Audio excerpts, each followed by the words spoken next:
ই মোক ফোন কৰি জনালে কথাখিনি মই গম পালোঁ আৰু মই জানামতে আজি 4-5 সপ্তাহ ধৰি দেখি আছোঁ জি এম চি মানুহ আহিছে জি এম চিয়ে ধুনীয়াকৈ ৰিচিপ্ট বুক দিছে কালেকশ্যনো কৰি লৈ গৈছে মই নিজে শনিবাৰ বজাৰত আছোঁ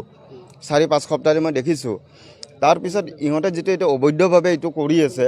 এইটোতো পিতৃ সম্পত্তি নহয় এইটোতো চৰকাৰে দিয়ে আমাক এইটো চ' আমাৰ এতিয়া যে আমাৰ যদি এটা শ্বিলঙীয়া ল'ৰা এজন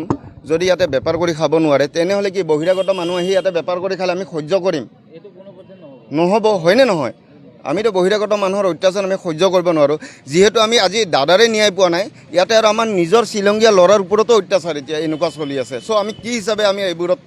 কি হিচাপে আপোনালোকে কওক আপোনালোকৰ হাতত পাৱাৰ আছে আপোনালোকে মিডিয়া পাৰ্চন হয় যিহেতু আপোনালোকে আমাক এটা ব্যৱস্থা দিয়ক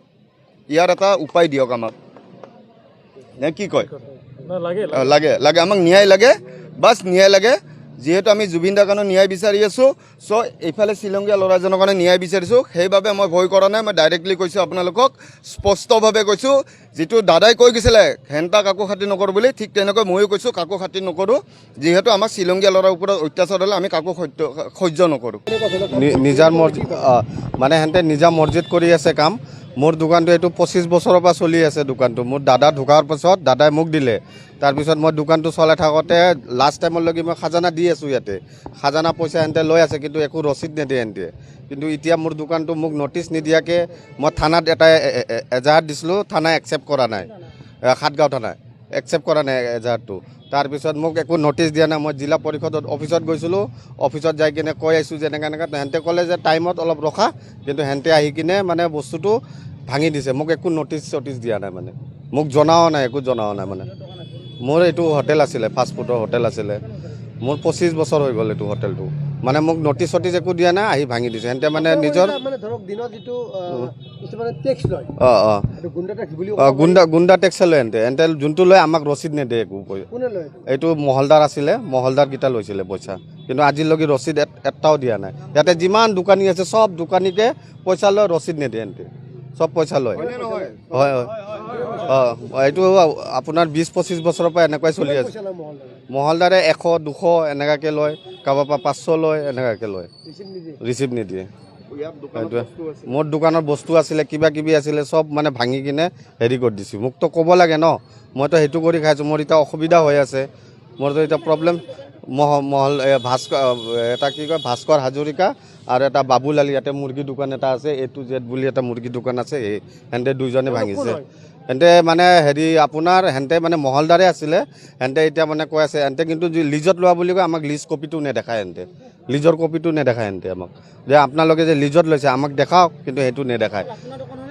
নহয় মোৰ নহয় মোৰ ছাইডত 5টামান দোকান আছিলে ভাঙিছে 5টামান দোকান ভাঙি দিছে পইচা সুধিছে 50,000 1 লাখ টকাকৈ পইচা সুধিছে এতিয়া আমি ক'ৰ পৰা দিম ইমান গৰীব মানুহ আমি পইচা ক'ৰ পৰা দিম 50,000 1 লাখ টকা এই বজাৰখন বহুত দিনৰ পৰাই আমি দেখা পাই আছোঁ যদিও এই বজাৰখন চলি আছে আগতে কিছু লোকে ইয়াত মানে পইচা উঠাই কালেকশ্যন কৰি বজাৰখন চলাই আছিলে কিন্তু আজি কিছুদিন ধৰি এই বজাৰখন সম্পূৰ্ণভাৱে এই গোটেই এৰিয়াটো আমাৰ এইটো GMCত গুচি গৈছে আৰু আমাৰ ইয়াতে পঞ্চায়তত কোনো মানুহে ইয়াত ভোট দিব নোৱাৰে গতিকে তেনে অৱস্থাত এই অকণমান মাটি কেনেকৈ পঞ্চায়তে ল'লে আৰু তেখেতলোকে কি মানে কেনেকুৱা ধৰণে কি কৰি মানে ইয়াতে এতিয়া মানে আমি শব্দটো শুনিবলৈ বেয়া কিন্তু আমি দালাল বুলি ক'ব লাগিব কাৰণ বেলেগ মানুহক কাৰোবাৰ পৰা 1 লাখ লয় কাৰোবাৰ পৰা 50,000 লয় দুখীয়া মানুহ আৰু যোনে আগৰ পৰা আমাৰ এইখিনি জেগাত বেপাৰ কৰি আছে তেখেতলোকক মানে অঁতৰাই তেখেতলোকে নিজৰ এখন বজাৰ পাতিবলৈ মানে যোনে এই ঘটনাটোত জড়িত আছে মই তেখেতলোকক নিন্দা কৰিছোঁ আৰু অসমীয়া মানুহৰ ওপৰত যিখিনি অত্যাচাৰ তেখেতলোকে কৰিছে